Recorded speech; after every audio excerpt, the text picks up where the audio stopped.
மனிதனுடைய நடத்தைகள் முதல், அவனுடைய மனப்பாங்கு முதல், அவனுடைய ஒட்டுமொத்தமான வாழ்வையும் மாற்றியமைக்கக்கூடிய ஒரு வலிமை இந்த நோன்புக்கு இருக்கிறது. அதனால் தான் ரசூல் ஸல்லல்லாஹு அலைஹி வஸல்லம் அவர்களுடைய உம்மத்தினராகிய எங்கள் மீது மாத்திரம் இந்த நோன்பு விதியாக்கப்படாமல் எங்களுக்கு முன் வாழ்ந்த சமூகங்களுக்கும் இது ஒரு கடமையாக விதியாக்கப்பட்ட ஒரு வணக்கமாக இருந்து வந்திருக்கிறது என்பதை அல் குர்ஆன் சொல்கிறது. ஏன்? பொதுவாகவே மாற்றத்தை ஏற்படுத்துவதற்கு, அல்லாஹ்வுடனான நெருக்கத்தை அதிகப்படுத்திக் கொள்வதற்கு, ரப்புடனான உறவை வலுப்படுத்திக் கொள்வதற்கு ஒரு மனிதனுக்கு துணை செய்கின்ற மிக அடிப்படையான வழிமுறையாக நோன்பு இருந்து வந்திருக்கிறது என்பதை நாங்கள் குர்ஆனுடைய வசனத்தின் ஊடாக புரிந்து கொள்கிறோம். ஆனால் இந்த ரமலான் நோன்பின் ஊடாக எவ்வாறு சிறப்படைகிறதோ அதே போன்று குர்ஆனின் ஊடாகவும்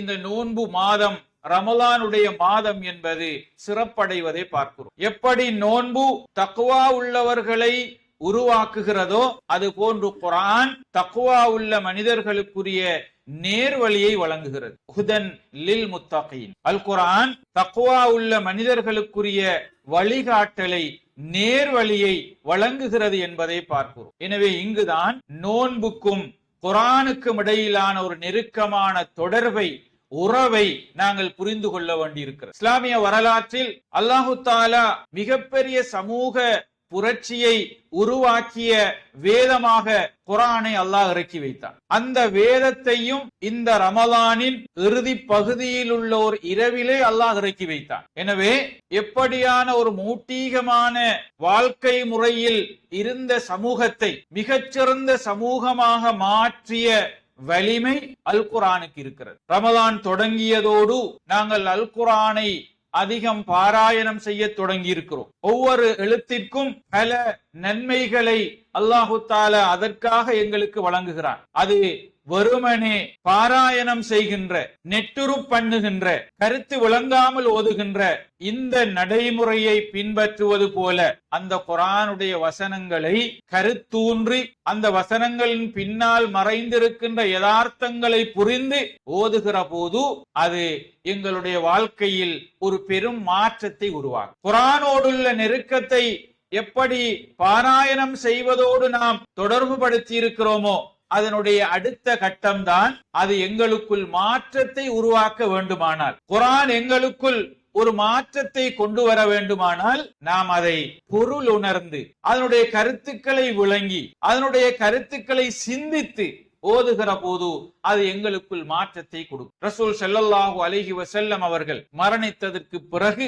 2 தாபிஈன்கள் ஆயிஷா ரலியல்லாஹு தஆலா அன்ஹா அவர்களை சந்திப்பதற்காக சென்று அவர்களிடத்திலே கேட்கிறார்கள், நீங்கள் ரசூல் ஸல்லல்லாஹு அலைஹி வஸல்லம் அவர்களோடு வாழ்ந்தவர்கள், நபிகளாரோடு வாழ்ந்த காலப்பகுதியில் நீங்கள் அவர்களிடம் கண்ட மிக ஆச்சரியமான விடயம் எது என்று விசாரித்தார். ஆயிஷா ரலியல்லாஹு தஆலா அன்ஹா அவர்கள் சற்று அமைதியாக இருந்தார்கள். ஏன்? ரசூல் ஸல்லல்லாஹு அலைஹி வஸல்லம் அவர்களுடைய வாழ்க்கை ஒட்டுமொத்தமாக ஆச்சரியமானவை. அதற்குள் எந்த ஆச்சரியத்தை இவர்களோடு பகிர்ந்து கொள்வது என்று அவர்கள் யோசித்து விட்டு சொன்னார்கள். ஒரு நாள் இரவு அவர்கள் என்னுடைய வீட்டிலே தங்குகிற சந்தர்ப்பம். இரவிலே தூங்கிக் கொண்டிருக்கிற போது திடீரென்று விழித்தெழுந்து என்னை நோக்கி சொன்னார்கள், ஆயிஷாவே, நான் என்னுடைய ரப்பை வணங்க போகிறேன், எனக்கு நீங்கள் அனுமதி தாருங்கள் என்று கேட்டார். நான் ரசூல் ஸல்லல்லாஹு அலைஹி வஸல்லம் அவர்களிடத்திலே சொன்னேன், யா ரசூலல்லாஹ், இன்னீ லஉஹிப்பு குர்பக் வ உஹிப்பு மா யசுர்ருக், நீங்கள் என்னோடு அருகில் இருப்பதை நான் விரும்புகிறேன், உங்களுக்கு எது மகிழ்ச்சியை தருமோ அதையும் நான் விரும்புகிறேன் என்று சொல்லிவிட்டு ரசூல் ஸல்லல்லாஹு அலைஹி வஸல்லம் அவர்கள் எழுந்து வுது செய்து கொண்டு தொழ ஆரம்பித்தார். தொழுவதற்காக அவர்கள் தக்பீர் கட்டியதும் குர்ஆனை ஓதத் தொடங்கினார்கள், அழத் தொடங்கிவிட்டார். அவர்களுடைய அழுகையின் கனதியினால் அவர்களுடைய ஆடையின் மேற்பகுதிகள் நனைந்து போய்விட்டன. தொடர்ந்தும் அழுது கொண்டே இருக்கிறார்கள். அவர்களுடைய தாடியும் நனைந்து விட்டது. தொடர்ந்தும் அவர்கள் ஓதிக்கொண்டிருக்கும் போது அவர்கள் அழுகையை நிறுத்தாமல் அழுது கொண்டிருந்ததனால் அவர்கள் தொழுத அந்த நிலமும் அப்படியே நனைந்து போகிற அளவுக்கு தொடர்ந்தும் அவர்கள் அழுது கொண்டே இருந்தார். சுபஹுடைய நேரமானது. பிலால் ரலியல்லாஹு தஆலா அன்ஹு அவர்கள் சுபஹுக்கு அதான் சொல்வதற்காக வந்து பார்க்கிறார்கள்.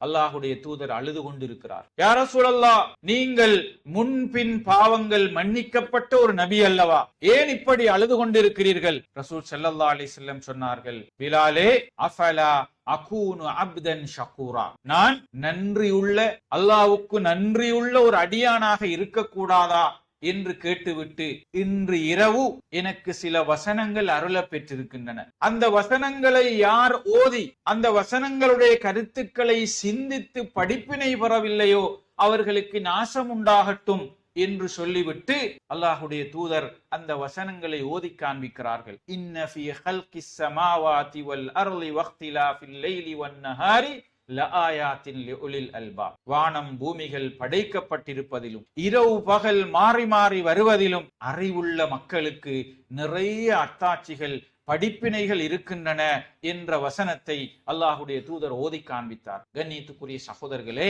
இங்குதான் அல் குர்ஆன் இறக்கப்பட்ட நபி ரசூல் ஸல்லல்லாஹு அலைஹி வஸல்லம். ரசூல் ஸல்லல்லாஹு அலைஹி வஸல்லம் அவர்கள் அல் குர்ஆனை ஓதுகிற போது, அந்த வசனத்தினுடைய கருத்துக்களை சிந்திக்கிற போது அவர்களுடைய கண்களில் இருந்தும் கண்ணீர் வருகின்ற அளவுக்கு அந்த வசனங்களுடைய கருத்துக்களின் கனதி அவர்களை அள வைத்திருக்கிறது என்பதை நாம் புரிந்து, உண்மையில் நாம் அல் குர்ஆனை வெறுமனே பாராயணம் செய்பவர்களாக மாத்திரமல்லாமல், அல் குர்ஆன் என்பது என்னுடைய வாழ்க்கைக்கான ஒரு சட்டயாப்பு, என்னுடைய வாழ்க்கையின் விவகாரங்களை எனக்கு சொல்லித் தருகின்ற ஒரு நூல், என்னுடைய எல்லா விடயங்களையும் எனக்கு அறிமுகம் செய்கின்ற ஒரு நூல் என்ற வகையில்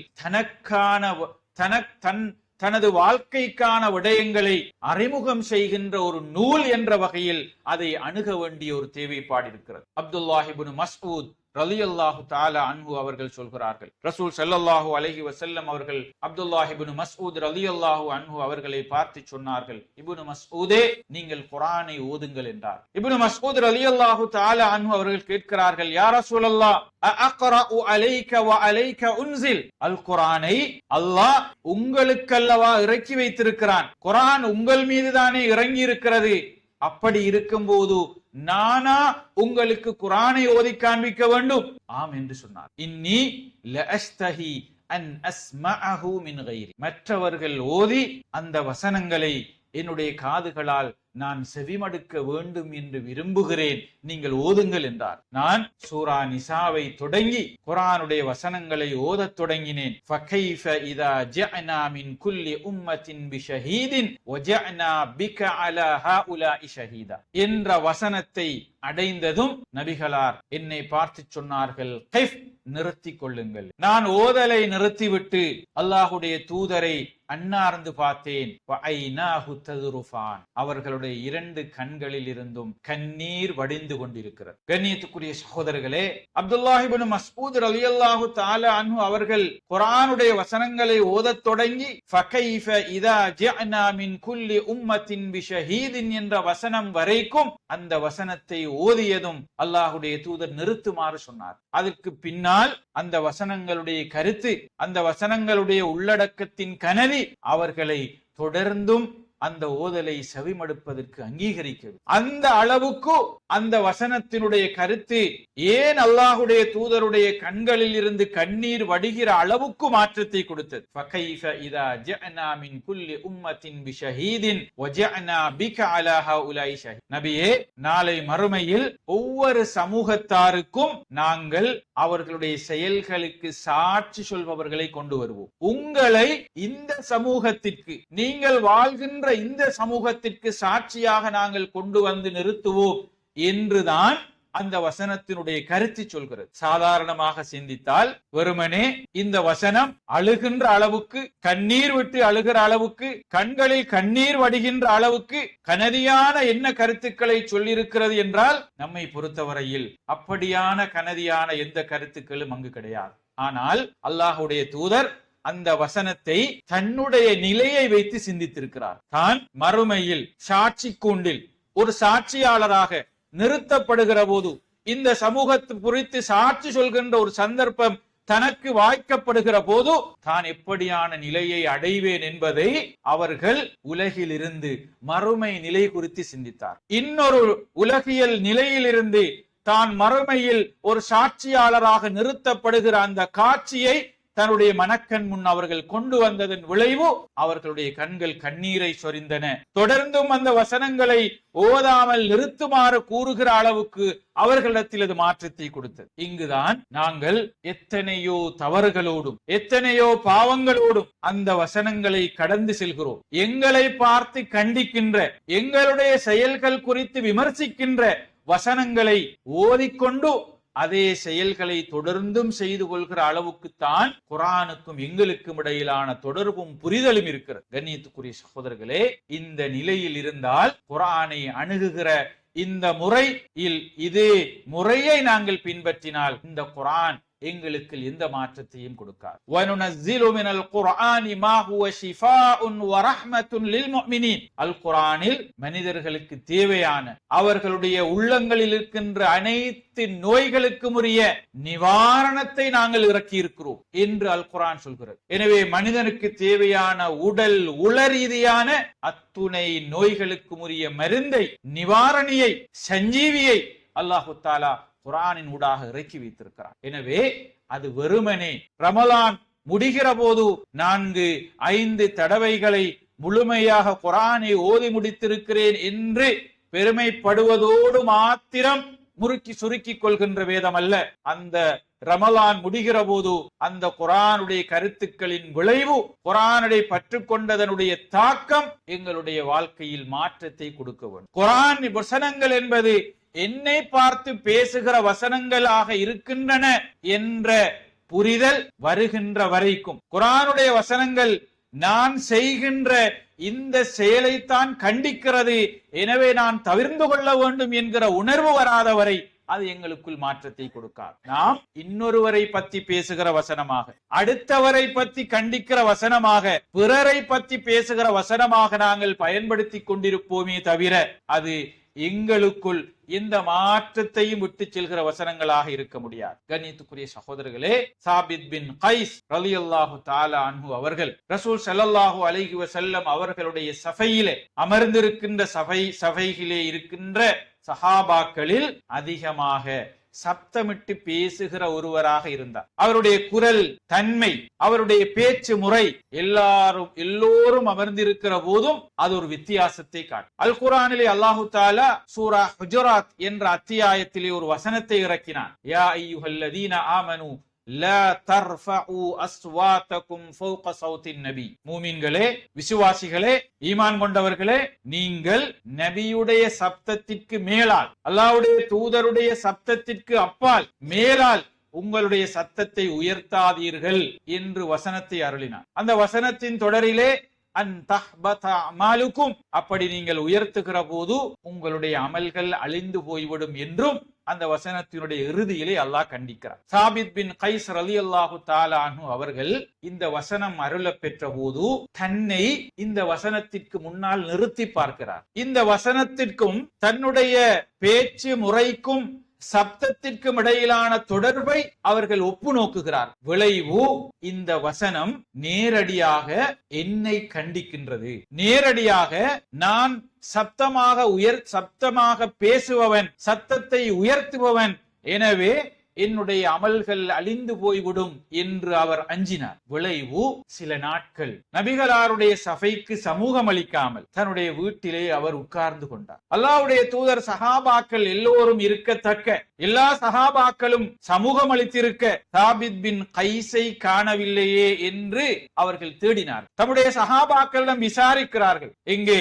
சாபித் பின் கைஸ்? பல நாட்களாக நம்முடைய சபைகளுக்கு சமூகம் அளிப்பதை காண முடியாமல் இருக்கிறது, அவர் சமூகம் அளிக்காமல் இருக்கிறார், என்ன நடந்தது அவருக்கு? சஹாபாக்கள் சொன்னார்கள், எங்களுக்கு தெரியாது யார். உடனே ஒரு சஹாபியை அவருடைய வீட்டுக்கு அனுப்புகிறார்கள். அவருடைய வீட்டை தட்டி சலாம் கூறி அவரோடு உட்கார்ந்து, அல்லாஹ்வுடைய தூதர் உங்களை வருமாறு அழைக்கிறார், சில நாட்களாக நீங்கள் சமூகம் அளிக்காமல் இருக்கிறீர்கள், என்ன காரணம் என்று வினவினார். அதற்கு சொன்னார், நான் நரகவாசியாக மாறிவிட்டேன், இனிமேல் அல்லாஹுடைய தூதருடைய சபைக்கு என்னால் சமூகம் அளிக்க முடியும். ஏன் அப்படி சொல்கிறீர்கள்? குர்ஆனிலே அல்லாஹ் வசனத்தை இறக்கி இருக்கிறான், நபியுடைய சப்தத்திற்கு மேலால் சப்தமாக நீங்கள் பேசாதீர்கள், அப்படி பேசினால் உங்களுடைய அமல்கள் அழிந்து போய்விடும்.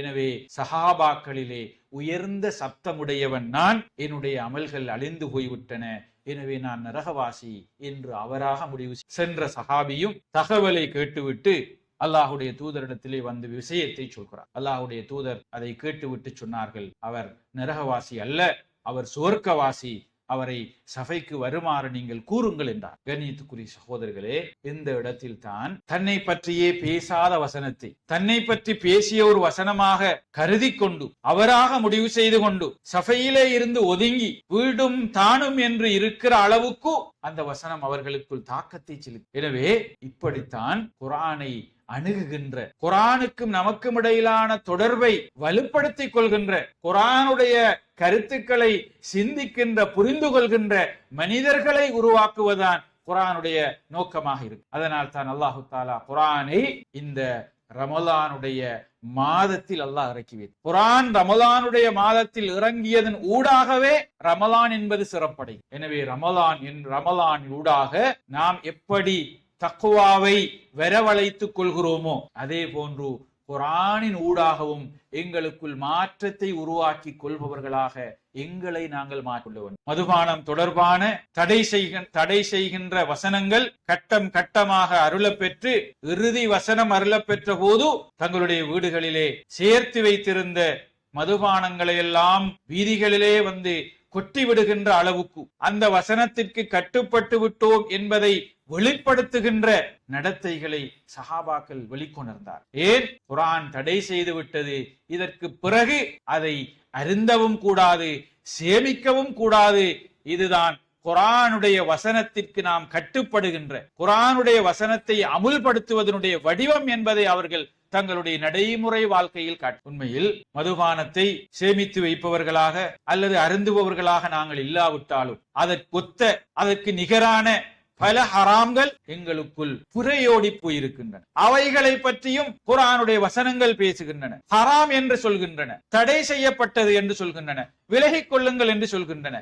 ஆனால் அவை எந்தவித மாற்றத்தையும் எங்களுக்குள் உருவாக்கவில்லை. வட்டி தொடர்பான ஹராம் என்பதை பற்றிய வசனங்களை கட்டம் கட்டமாக அல்லாஹு தஆலா இறக்கிய போது இறுதியாகவும் அல்லாஹு தஆலா வட்டியை ஒட்டுமொத்தமாக சமூகத்தில் இருந்து அல்லாஹ் தடை தெரிந்தார். வட்டியிலும் மதுவிலும் மூழ்கி போகிருந்த அந்த சமூகத்தில் கட்டம் கட்டமாக ஒவ்வொரு வசனமாக அருளி இறுதியாக இந்த இரண்டு குறித்த வசனங்களை அருளிய போது தங்களுடைய வட்டியையும் முதலையும் சேர்த்து தள்ளுபடி செய்கின்ற மனிதர்களாக அவர்கள் மாறி. இங்குதான் எங்களுடைய பொருளாதார நிலைமைகளில், பொருளீட்டல்களில், கொடுக்கல் வாங்கல்களில், ஏனைய தொடர்பாடல்களில் எத்தனையோ தடைகளை மீறி இந்த வசனங்களை ஓதிக்கொண்டு பாராயணம் செய்து கொண்டு அதனுடைய கருத்துக்களை புரிந்து கொண்டு செய்கின்ற மனிதர்களாகவே நாம் இருக்கிறோம் என்றால் அந்த வசனங்கள் இன்னும் எங்களுக்குள் மாற்றத்தை. அபூபக்கர் ரலியல்லாஹு தஆலா அன்ஹு அவர்களுடைய மகள் ஆயிஷா ரலியல்லாஹு தஆலா அன்ஹா அவர்கள் மீது நயவஞ்சகர்கள் ஒரு பெரும் அபாண்டத்தை, அவதூறை சுமத்திய போது ரசூல் ஸல்லல்லாஹு அலைஹி வஸல்லம் அவர்கள் கூட மனமுடைந்து போனார்கள், நிலை குலைந்து போனார்கள். தன்னுடைய மனைவி மீது இப்படியான ஒரு குற்றச்சாட்டு வைக்கப்பட்டிருக்கிறதே என்பது குறித்து அவர்கள் கவலை அடைந்தார். மாதங்கள் சென்றன. அந்த செய்தி பட்டி தொட்டி எல்லாம் பரவி எல்லோருடைய வாய்களிலும் பேசுபொருளாக மாறியது. அப்படியான செய்தியை திட்டமிட்டு பரப்பியோரில், அதை சொல்லி திரிந்தோரில் மிஸ்தஹ் பின் அசாதா என்கின்ற அபூபக்கர் ரலியல்லாஹு தஆலா அன்ஹு அவர்களுடைய குடும்பத்தைச் சேர்ந்த வறிய நிலையில் உள்ள அபூபக்கர் ரலியல்லாஹு அன்ஹு அவர்களுடைய உதவித்தொகையை பெற்று வாழுகிற ஒருவராக அவர் இருந்தார். தன்னுடைய மகள் மீது அவதூறு பரப்பிக் கொண்டிருக்கின்ற அந்த செய்தியை சமூகமயப்படுத்தி கொண்டிருக்கின்றவர்களில் தன்னிடம் உதவி வருகின்ற தன்னுடைய குடும்பத்தை சார்ந்த ஒருவரும் சம்பந்தப்பட்டிருக்கிறார் என்ற போது மனிதன் என்ற வகையில் கவலை அடைந்தார். அவருக்கு வழங்கப்படுகின்ற உதவித்தொகையை இதற்கு பிறகு வழங்குவதில்லை என்று சத்தியம் செய்து கொண்டார்கள், நிறுத்திக் கொண்டார்கள். சாதாரணமாக எல்லோரும் எடுக்கின்ற ஒரு முடிவு, எல்லோரும் செய்கின்ற ஒரு விடயம், அதைத்தான் அவர்களும் செய்தார்கள். ஆனால் அல்லாஹு தஆலா சூரா நூரிலே வசனத்தை இறக்கி, அலா துஹிப்பூன யக்ஃபிரல்லாஹு லக்கும், நீங்கள் ஏழைகளுக்கு, முஹாஜிர்களுக்கு, மிஸ்கீன்களுக்கு உதவி செய்து கொண்டிருந்தால் அதை நீங்கள் நிறுத்துகிறோம் என்று சத்தியம் செய்யாது. அல்லாஹ்வுடைய மன்னிப்பு உங்களுக்கு, அவருடைய மஹப்பத் மன்னிப்பு தேவை என்றால் நீங்கள் அதை அவர்களை மன்னித்து அதை மீண்டும் வழங்குங்கள் என்று குர்ஆனுடைய வசனம் இறங்கிய போது தன்னுடைய முடிவை சிந்தித்து பார்ப்போம். எங்களுக்கு, எங்களுடைய குடும்பத்தை சார்ந்த ஒருவருக்கு இப்படியான ஒரு சந்தர்ப்பம் வாய்க்கின்ற போது அல்லது எதிர்கொள்கின்ற போது நாம் எப்படி ஒரு முடிவை எடுப்போம்? குர்ஆனுடைய வசனம் என்ன? குர்ஆனுடைய வசனம் முக்கியம் அல்ல, என்னுடைய தன்மானம் முக்கியம், தன்னுடைய குடும்பத்தின் கௌரவம் முக்கியம். தன்னிடத்தில் கை நீட்டிய, தன்னுடைய உதவியை பெற்று வாழ்ந்த, தனக்கு அநியாயம் செய்து இட்டிருக்கின்ற இவருக்கு தொடர்ந்தும் நாம் உதவியை செலுத்துவதா என்றுதான் முடிவெடுப்போம். ஆனால் அபூபக்கர் ரலியல்லாஹு தஆலா அன்ஹு அவர்கள் தன்னுடைய மகளுடைய கௌரவம், தன்னிடத்தில் உதவி பெற்றுக் கொண்டிருக்கின்ற ஒரு மனிதர் என்பதையும் தாண்டி அவர்கள் பார்த்ததெல்லாம் அல்லாஹுடைய மன்னிப்பு தேவை, அவனுடைய மகபிரத் தேவை. எனவே மன்னித்து விட்டார்கள், மீண்டும் அதை கொடுத்தார். கண்ணியத்துக்குரியவர்களே, இதுதான் குர்ஆன் ஏற்படுத்திய. ஏன் அவர்கள் வெறுமனே அலா துஹிப்பூன யக்ஃபிரல்லாஹு லக்கும் என்ற அந்த வசனத்தை வெறுமனே பாராயணம் செய்யவில்லை, வெறுமனே அதனுடைய எழுத்துக்களை வாசிக்கவில்லை, வெறுமனே அதனுடைய வசனங்களை நெட்டுரு பண்ணவில்லை. அவர்கள் உள்ளார்ந்த கருத்தை சிந்தித்தார். அதில் மறைந்திருக்கின்ற அந்த கருத்தை அவர்கள் உணர்ந்து கொள்ள முற்பட்டார்கள். அதன் விளைவு தனக்கு பாதகமாக இருந்தாலும், தன்னுடைய சொந்த வாழ்க்கைக்கு அபகீர்த்தியை ஏற்படுத்துவதாக இருந்தாலும், தன்னுடைய மகளுடைய கண்ணியத்தில் அபகீர்த்தியை ஏற்படுத்துவதாக இருந்தாலும் கூட அல்லாஹுடைய மன்னிப்பை முதன்மைப்படுத்த. கண்ணியத்துக்குரிய சகோதரர்களே, இப்படித்தான் குர்ஆனுடைய வசனங்களை நாங்கள் புரிந்து கொள்ள வேண்டியிருக்கு. எனவே ரமலான் எங்களை வந்தடைந்திருக்கிறது. இந்த ரமலானிலே நாம் குர்ஆனோடுள்ள நெருக்கத்தை மிக அதிகமாக ஆக்கிக் கொள்ள வேண்டியிருக்கிறது. ஸலஃபு ஸாலிஹீன்களுடைய நடைமுறைகளை பார்க்கிற போது அவர்கள் ஒவ்வொரு ரமலானிலும் பல தடவைகள் குர்ஆனை முழுமையாக ஓதி முடிப்பவர்களாக இருந்திருக்கிறார். அந்த நடைமுறை இன்றும் எங்களிடத்தில் பின்பற்றப்படுகின்ற நன்மை தருகின்ற ஒரு நடைமுறையாக இருக்கிறது. இருந்த போதும் அந்த குர்ஆனுடைய வசனங்கள் எங்களுடைய வாழ்க்கையோடு இரண்டர கலந்து விடுகின்ற வசனங்களாக மாறாத வரை அது எங்களுக்குள் கண்ணியத்துக்குரிய சகோதரர்களே, எனவே குர்ஆனுடைய வசனங்களை நாங்கள் ஓதுவோம், அதனுடைய கருத்துக்களை சிந்திப்போம். அந்த கருத்துக்கள் என்னுடைய வாழ்க்கையோடு எப்படி தொடர்பு படுகிறது என்பதை சிந்திப்போம். தவிர்ந்து கொள்ள வேண்டிய விடயம் என்றால் அந்த வசனத்திற்கு கட்டுப்பட்டு தவிர்ந்து கொள்பவர்களாக மாறுவோம். அதுதான் மாற்றத்தினுடைய அஸ்திவாரமாக இருக்கும். எனவே அப்படி ஒரு அஸ்திவாரத்தை தான் குர்ஆன் இந்த இறக்கப்பட்ட இந்த ரமலானின் ஊடாக அன்றைய சமூகத்தில் உருவாக்கியது. எனவே கண்ணியத்துக்குரிய சகோதரர்களே, இந்த குர்ஆனின் ஊடாக ஏற்படுத்தப்பட்ட அந்த சமூக மாற்றம் எங்களுக்குள்ளாலும் உருவாகுவதற்கு அல்லாஹு தஆலா தௌஃபீக் செய்தருள்வானாக. وآخر دعوانا أن الحمد لله رب العالمين. الحمد لله وكفى والصلاة والسلام على عباده الذين اصطفى. அம்மாபா. கண்ணியத்துக்குரிய சகோதரர்களே, அல்லாஹு தஆலாவின் நல்லடியார்களே, அல் குர்ஆன் அதனுடைய வசனங்கள் இறக்கப்பட்ட போது அந்த வசனங்களை பிறிதொரு சமூகத்திற்கான, பிற மனிதர்களுக்கான வசனங்களாக அல்லாமல் தங்களை பற்றி பேசுகின்ற, தங்களுடைய செயல்களை பற்றி கண்டிக்கின்ற வசனங்களாக அவர்கள் பார்த்ததன் விளைவு அவர்களுக்குள் அது ஒரு மிகப்பெரிய மாற்றத்தை உருவாக்கி. எனவே குர்ஆன் ஒரு பெரும் சமூக புரட்சியை ஏற்படுத்திய வேதம் என்று சொன்னால் அது மிகையான கருத்து அல்ல. கண்ணியத்துக்குரிய சகோதரர்களே, நாம் எப்படி குர்ஆனுடைய கருத்துக்களை, குர்ஆன் சொல்ல வருகின்ற சட்டங்களை எங்களுடைய வாழ்க்கையில் நடைமுறைப்படுத்த வேண்டும் என்று விரும்புகிறோமோ அதை அவ்வப்போது அந்தந்த சந்தர்ப்பங்களின் போது பின் நிற்காமல் உடனடியாக செயல்படுத்துகிற மனிதர்களாக எங்களை நாங்கள் உருவாக்கி கொள்ள வேண்டிய பயிற்சியை எடுத்துக்கொள்ள வேண்டிய மனிதர்களாக இருக்கிறோம். அந்த வகையில் இந்த ரமலான்,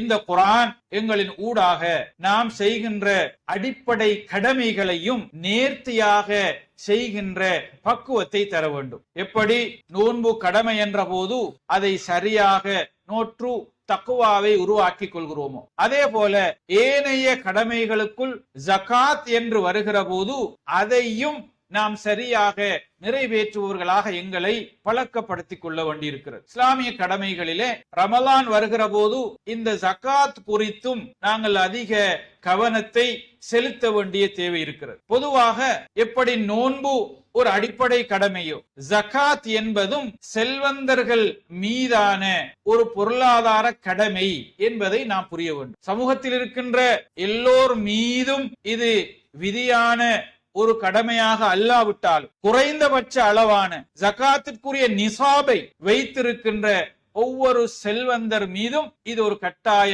கடமை, அதை நிறைவேற்ற வேண்டும் என்பதை நாம் புரிய வேண்டும். அல் குர்ஆனில் அல்லாஹ் தஆலா "ஹுஸ் மின் அம்வாலிஹிம் ஸதகத்தன் துதஹிருஹும் வ துஸக்கீஹிம்", அவர்களை தூய்மைப்படுத்துகின்ற பரிசுத்தப்படுத்துகின்ற ஜகாத்தை அவர்களிடம் இருந்து நீங்கள் எடுப்பீராக என்று அல்லாஹ் தஆலா நபிகளாரை பார்த்து சொல்கிறார். எனவே எப்படி நோன்பு தக்வாவை உருவாக்குகிறதோ அது போன்று ஜகாத் அதை வழங்குகிற மனிதர்களிடத்திலும் அதை பெறுகின்ற மனிதர்களிடத்திலும் பல மாற்றங்களை உருவாக்குகிற நோக்கோடு கடமையாக்கப்பட்ட ஒரு வணக்கம். இஸ்லாம் வறுமை ஒழிப்பிற்கு வழங்கி இருக்கின்ற மிகச்சிறந்த ஒரு தீர்வு திட்டம் இந்த ஜகாத் என்பது. ஜகாத் எந்த சமூகத்தில் சரியாக கணக்கிட்டு வழங்கப்படுகிறதோ அந்த சமூகம் பொருளாதார வளர்ச்சியுள்ள செழுமையுள்ள ஒரு சமூகமாக இருக்கும். உமர் இப்னு அப்துல் அசீஸ் ரஹிமஹுல்லா அவர்களுடைய ஆட்சி காலம் சுமார் 2 வருடங்களும்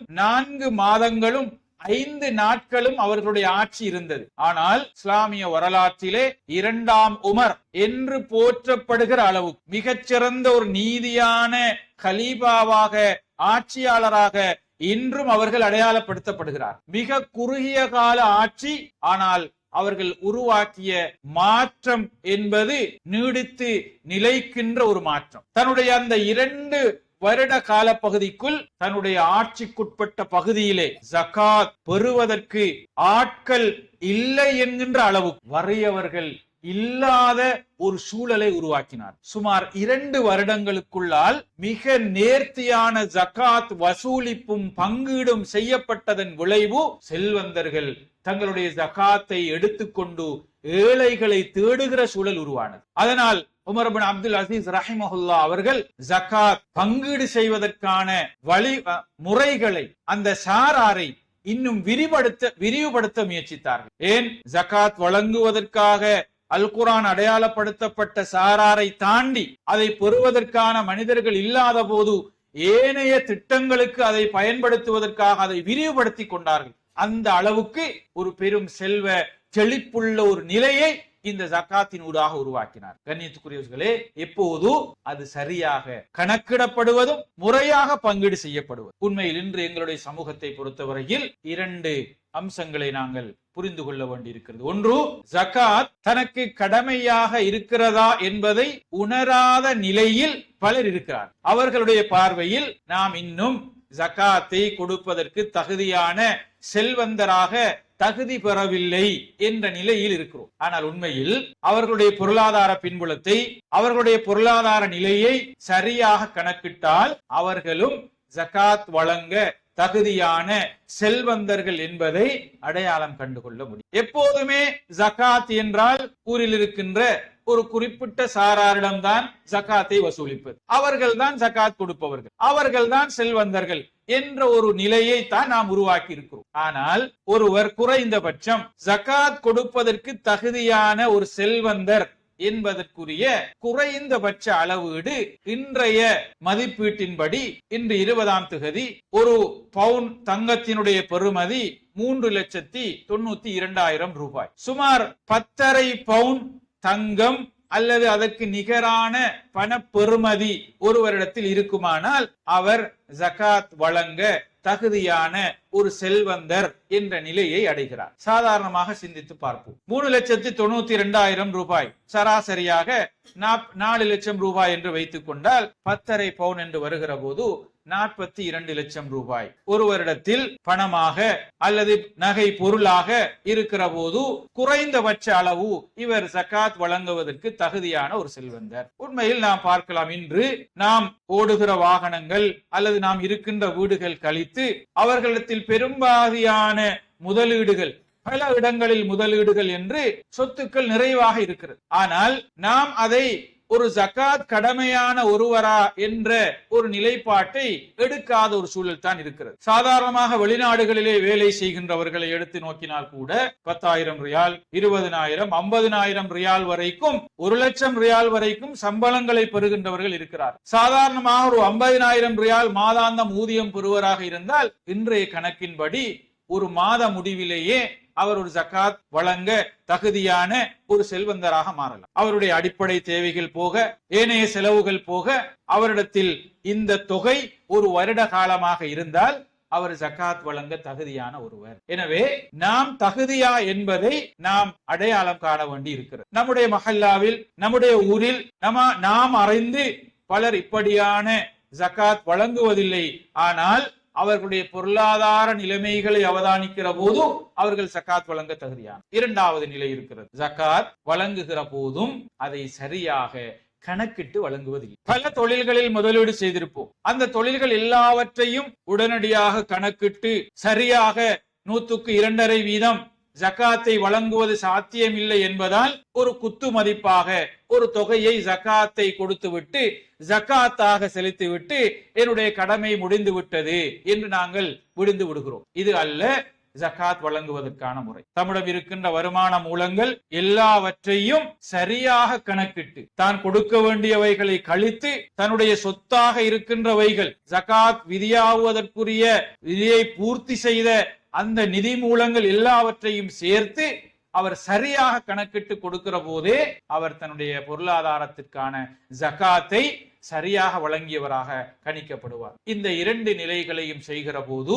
நாம் எதிர்பார்க்கிற பொருளாதார வளர்ச்சியை, சமூகத்திலே ஒரு நல்ல வளமான செல்வ செழிப்பை இந்த ஜகாத்தின் ஊடாக நாங்கள் உருவாக்க முடியும். இல்லாது போனால் வருடாந்தம் நாம் ஜகாத்தை கொடுப்பதும், ஏழைகள் ஒளிந்த பாடும் இல்லை, குறைந்த பாடும் இல்லை. ஆனால் தொடர்ந்தும் நாங்கள் ஜகாத்தை வழங்கி கொண்டு வழங்குபவர்களாகவே இருந்து கொண்டு. எனவே இந்த 2 விடயத்திலும் நாங்கள் கூடுதலாக அக்கறை செலுத்த வேண்டும். ரசூல் ஸல்லல்லாஹு அலைஹி வஸல்லம் சொன்னார்கள், யார் ஒருவர் தனக்கு அல்லாஹ் பொருளாதாரத்தை வழங்கி அதற்குரிய ஜகாத்தை கொடுக்கவில்லையோ, அது நாளை மறுமையில் அவருடைய பொருளாதாரம் ஒரு பாம்பாக உருமாற்றப்பட்டு அவருடைய கழுத்திலே போடப்பட்டு அவரை திட்டி கொத்திக் கொண்டிருக்கும் என்று ரசூல் ஸல்லல்லாஹு அலைஹி வஸல்லம் எச்சரிக்கை செய்தார். குர்ஆனிலே அல்லாஹ் தஆலா அவர்களுடைய பொருளாதார தங்கம் வெள்ளியை சேமித்து அதனுடைய பொருளாதாரத்துக்கான ஜகாத்தை கொடுக்காதவர்களுக்காக அவை நாளை மறுமையில் பழுக்க காய்ச்சப்பட்டு அவருடைய நெற்றியிலும் விழாக்களிலும் முதுகுகளிலும் அவர்கள் சூடு போடப்படுவார்கள் என்று அல்லாஹ் தஆலா எச்சரிக்கை செய்கிறார். எனவே கண்ணியத்துக்குரிய சகோதரர்களே, நாம் ஓதுகிற குர்ஆனில் தான் இந்த வசனங்கள் இருக்கின்றன. நாம் ஓதுகிற இந்த குர்ஆனுடைய வசனங்கள் தான் இந்த ஜகாத்தினுடைய எச்சரிக்கையை பற்றி எங்களுக்கு சொல்கின்றன. எனவே அவை எங்களுக்குள் இது மாற்றத்தை உருவாக்குகிற அடையங்களாக மாற வேண்டும். எனவே இந்த ரமலான் அதற்கான ஒரு சிறந்த வாய்ப்பு. அந்த குர்ஆனை கற்போம், அதனுடைய கருத்துக்களை புரிந்து கொள்வோம், எங்களுடைய வாழ்க்கையில் அதனுடைய கருத்துக்களை நடைமுறைப்படுத்துவோம். எந்த மாற்றத்தை குர்ஆன் எதிர்பார்க்கிறதோ அந்த மாற்றத்தின் பங்காளர்களாக நாங்களும் மாறுவோம். அல்லாஹு தஆலா குர்ஆனின் ஊடாக மாறிய மனிதர்களாக, குர்ஆன் ஊடாக மாற்றப்பட்ட சமூகமாக எங்களையும் தௌஃபீக் செய்தருள்வானாக. வாஹிர் தஅவானா அல்ஹம்துலில்லாஹி ரப்பில் ஆலமீன். அகீமுஸ் ஸலாத்.